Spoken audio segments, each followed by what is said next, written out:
राधे राधे। और बहू, क्या दे दिया तुम्हारी बुआ ने? उनका जन्मदिन था तो अच्छा ही शगुन दिया होगा उन्होंने। अपनी बेटी को खाली हाथ विदा थोड़ी करते हैं। रागिनी जैसे ही पार्टी से वापस आई तो उसकी सास जानकी जी उससे पूछताछ करने लगी। मम्मी जी, वो तो मुझे 1100 रुपये दे रही थी, लेकिन मैंने ही मना कर दिया। हमेशा देती ही रहती हैं, कम से कम आज तो मुझे उनसे कुछ लेना अच्छा नहीं लगा। रागिनी ने धीरे से कहा, अरे ऐसा कौन करता है? बेटी और दामाद का टीका तो करना चाहिए था, ऐसे ही मुफ्त में बुला लिया। उन्हें कुछ लाज शर्म है कि नहीं? जानकी जी ने घर में हंगामा शुरू कर दिया। जानकी जी की आवाज़ सुनकर उनके पति भी बाहर आ गए। वो भी बोले, बहू तुम्हें तो रीति रिवाज निभाने ही नहीं आते। तुम्हारी बुआ अगर कुछ दे रही थी तो मना क्यों किया? घर आती लक्ष्मी को कौन मना करता है भला? दोनों की बात सुनकर रागिनी का मन कड़वाहट से भर उठा। रागिनी की बुआ उसी शहर में रहती हैं जहाँ रागिनी की ससुराल है। आए दिन उसकी बुआ ससुराल में कुछ ना कुछ भेजती रहती। सासू माँ को त्योहार पर मिठाई, साड़ी और दामाद के कपड़े तो फिक्स ही हैं। रागिनी हमेशा यही सोचती थी कि उसकी बुआ उसे और उसके ससुराल वालों को कितना पूछती है, वरना आजकल के ज़माने में कौन भतीजी और उसके ससुराल वालों को कोई पूछता है। अपने ही इतने खर्चे होते हैं सबके। आज रागिनी की बुआ का 75वां जन्मदिन था, तो रागिनी और संदीप पार्टी में गए थे। रागिनी ने अपनी सास से गिफ्ट के बारे में पूछा तो जानकी जी बोली, बहू हमारे यहाँ मायके वालों को गिफ्ट नहीं देते।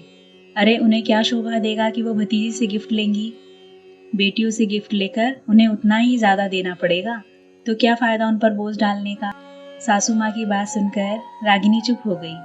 उसे पता था उनसे बहस करने का कोई फायदा नहीं था। वो चुपचाप चली गई।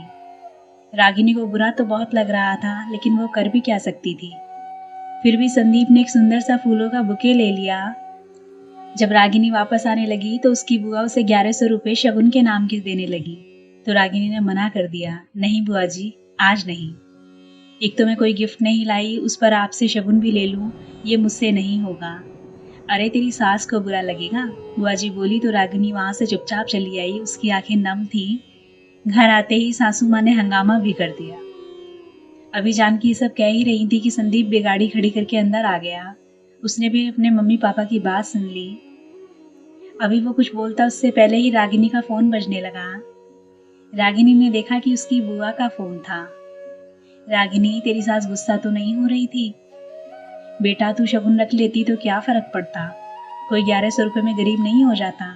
कम से कम दामाद जी के लिए तो शगुन रख लेना चाहिए था। कितना बुरा लग रहा होगा सबको घर में। मैं 1-2 दिन में घर आकर शगुन दे दूंगी। बस बुआ जी, और कितना करेंगी आप?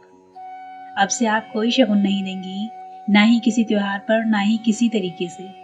अगर मेरी सास को शगुन ना मिलने पर बुरा लग रहा है, तो आपको भी तो बुरा लग रहा होगा कि मेरी सास ने आपके लिए कोई उपहार नहीं भेजा। सॉरी बुआ जी, मम्मी जी तो कह रही थी कि बुआ जी के लिए उपहार ले जाओ, लेकिन मैंने ही कह दिया कि आपने मना किया है उपहार लाने के लिए। लेकिन जैसे मैंने उन्हें मना कर दिया तो उन्होंने मुझसे जिद करके उपहार नहीं भेजा। ऐसे ही मैं आपको शगुन के लिए मना कर रही हूँ, तो आप क्यों जिद कर रही हैं?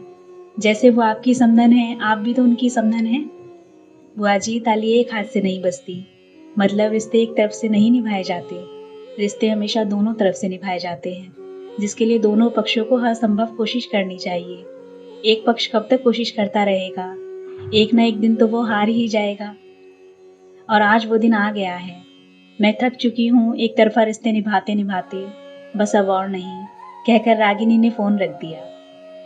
रागिनी की बात सुनकर उसके सास ससुर के मुंह से कुछ नहीं निकला। जानकी जी ने संदीप की तरफ देखा तो वो बोला, रागिनी बिल्कुल सही कह रही है मम्मी, रिश्ते हमेशा दोनों तरफ से निभाए जाते हैं। दूसरों से सम्मान चाहिए तो दूसरों को सम्मान देना भी सीखना होगा, तभी आपको भी सम्मान मिलेगा। अगर आज आप बुआ जी के लिए एक उपहार भेज देती तो क्या चला जाता। अब से मैंने भी उन्हें कोई शगुन देने के लिए मना कर दिया है। अब से बुआ जी के घर से कोई शगुन नहीं आएगा मम्मी। रागिनी ने सही कहा कि ताली एक हाथ से नहीं बजती। बेटा बहू की बात सुनकर दोनों के मुंह बंद हो गए। उनके पास कहने को कुछ नहीं बचा था। वो समझ गए कि अब बहू ने जवाब देना शुरू कर दिया है। अब रिश्तों का ये एक तरफा बंधन नहीं चलेगा। अगर रिश्ते चाहिए तो रिश्ते उन्हें भी निभाने होंगे। Radhe Radhe. Please like the video and share with your loved ones. अपना और अपनों का ख्याल रखिए। मैं फिर मिलूंगी आपसे एक नई वीडियो में। राधे राधे।